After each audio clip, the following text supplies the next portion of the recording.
Hello everybody, welcome back to another video. Today we're going to be looking at a very real problem.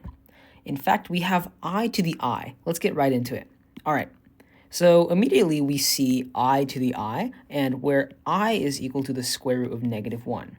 So how do we even go about evaluating this? It turns out, spoiler alert, this is actually a real number. So that's pretty crazy, and we're going to be proving that today and then seeing what we can do from there. All right, so let's rewrite I to how we all know it. As we know, I is equal to the square root of -1. So maybe I can write I to the I as square root of -1 to the square root of -1. Does that get us anywhere? Well, let's see. We have -1 to the power of 1/2, all to the power of -1 to the power of 1/2. As we know, exponents can multiply when they're in this form, and the parentheses are around. So this means this is equal to -1 to 1/2 times -1 to the 1/2. That doesn't quite get us anywhere. So all we have now is -1 to the power of 1 over 2 root I. But then we're left with, root -1. Then we're kind of stuck now because we just have I. We didn't really make any progress. So let's see what else we can do. Maybe this is the wrong approach. So for today's solution, I'm going to be using something called the polar form of I. If you recall in one of my previous videos, I explained it, but I'll quickly do a recap. Basically, to express a number in its polar form, first I have to, and since we're dealing with imaginary numbers, I'm going to be labeling these axes, real here, and imaginary. So this would be 1I, this would be 2I, and -I, etc. So for polar form, let's say this is 1. One thing I need is this distance, which is 1. Then I need the angle this makes with this line right here. The angle here is 0. And that's kind of it. So the polar form of the number 1, if I draw in pink right here, would be as such. RE to the I theta. And in this case, R is 1, so 1, e to the I times theta, and theta would be 0. So that's how we would express 1 in polar form. But since we're dealing with I to the I, we want to express I in polar form. So here's what that means. Let's draw I right here. As I said, this is 1I. What is our R? The distance from the origin is just 1, because this is 1I, so the distance is still 1, since we're dealing with the imaginary axis. And what's our theta? Theta is this angle right here. And this is just a right angle, which is pi over 2 radians. So another way of writing I in the polar form is 1 e to the I pi over 2. And there we go. That's an alternative form of I. Now there's a longer proof behind why this works, and it looks funny at first, but that E is still that 2.7182818 and that really cool number Euler found. But now with this new information, I'll make this small and all, we can plug in another value for I and potentially solve. All right, so now we have this is equal to I. E to the I pi over 2 is equal to I.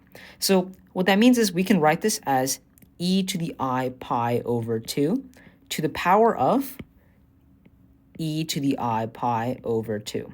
Now, just as we did before, we can multiply the exponents, and then we can get a solution. But we don't necessarily have to keep this in this polar form, do we? Maybe we can just keep it in its I for now. And you'll see why in just a second. You'll see why in just a second. If we do it like this, what happens? These two are equivalent because this is just an alternative form of I. But since we have it in this form, a to the b, or a to the b, parentheses to the c, is equal to a to the bc. That's how exponents work. So we can multiply the exponents in this case. Now we have e to the I pi over 2 times I. But what's I times I? We define I to be the square root of -1. So I squared is just -1. That means we have e to the I squared pi over 2, which is equal to e to the negative pi over 2. So ladies and gentlemen, if you're looking for the simple answer, or the actual answer, to I to the I, it's just this. We take I, we find the polar form, we get e to the I pi over 2 to the I-th power, and then we multiply the exponents because of exponent rules, then we get I squared, and then we get e to the negative pi over 2.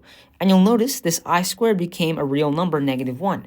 So indeed, I to the I is a real number, and the number is e to the negative pi over 2. Now this number is approximately equal to 0.2079 ... and it keeps going and going. So does that mean we stop here? Do we solve it? Are we finally done? Well, what happens if we take this a step further? If I have I to the I to the I, what is this equal to? Now, we just established how I to the I is a real number, 0.2079, etc. But could we possibly find a real solution for this? Let's see. We just found out that the solution to I to the I is this cool number right here. I'll circle this in red right here. So we can in fact just plug this value into our I to the I in the exponent, because this is equivalent, by the way. So we have I to the I to the I is equal to I to the e to the negative pi over 2. Now what is this equal to? Well, let's see.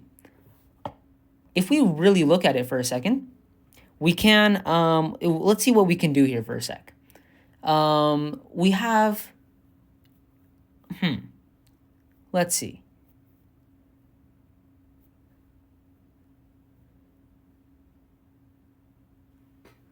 All right.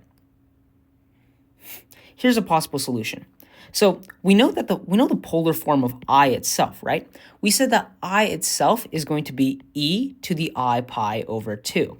So what we can do here is, from what I'm thinking is, we can keep this on the side and rewrite this base in terms of e to the I pi over 2. So we get e to the I pi over 2 all to the power of e to the negative pi over 2. And once again, we can multiply our exponents like this. So this gives us I to the I is equal to e to the, we would have I times pi over 2 e to the negative pi over 2, just like that. We multiply it out. So the reason we did this is because we can rewrite this in Euler's form, using Euler's formula. We have e to the ix is equal to cosine x plus I sine x. And that's a formula that Euler derived. And there's a longer proof behind this, and I can show you guys in another video. Let me know in the comments if you want me to do that. But that means I to the I is equal to e to the I, when we said pi over 2, e to the negative pi over 2. So ladies and gentlemen, that means this is equal to cosine of x is, in case this is x. So we have pi over 2 e to the negative pi over 2, and then plus I sine of pi over 2 e to the negative pi over 2. And what is this approximately equal to? This gives us around cosine or cosine of 0.485. That's what my calculator says, plus I sine 0.485. And then all we have to do is just evaluate this, which means I to the I is approximately equal to 0.884 plus 0.469 I, rounded to 3 decimal places. So that concludes today's video, and we found out I to the I is in fact a real number, but I to the I is not. And this is the solution for that. Let me know if you guys enjoyed this video, you want to see more like this, and post future video ideas in the comments below, and I'll do them. Thank you guys. See ya.